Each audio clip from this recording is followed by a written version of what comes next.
My great-grandmother lived alone, up in the mountains at her cabin. Her husband was dead, so she was there all alone. She only had one companion, and that was her loving dog. They both adored each other, and the dog was a great comfort to her. Every night when she went to bed, the dog would lick her hand to let her know that he was still there to protect her.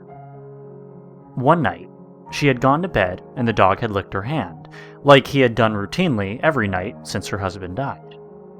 But this night was different. She had woken up in the middle of the night because she heard her dog whimpering. She wanted to comfort him and let her know that she was there for him. So she stuck her hand out by the bed, and she felt the dog gently lick her hand, like always. She figured he was just cold, so she just went back to sleep. The dog's whimpering had woken her up a second time in the night, so she stuck her hand out again. The dog licked it, and she went back to sleep. This happened a third time, and she stuck her hand out and the dog stopped whimpering and came and licked her hand once more. She stayed awake a few moments afterward, but then went back to sleep again.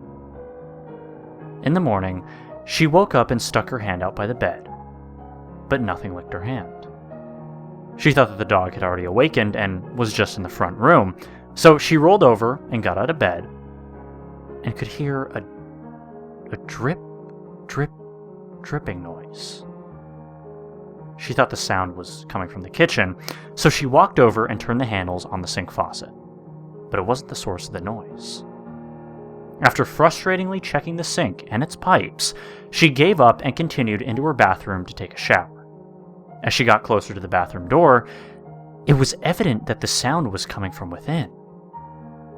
She opened the door, looked above the bathtub, and gasped in utter horror. There, hanging from the light by his collar, was her loving companion. His blood was dripping into the bathtub.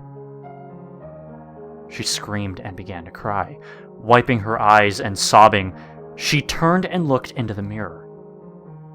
In the mirror, she saw the dog's reflection, and written on the mirror in her dog's blood, with drips and streaks hanging down from each letter, were the words, "Humans can lick too."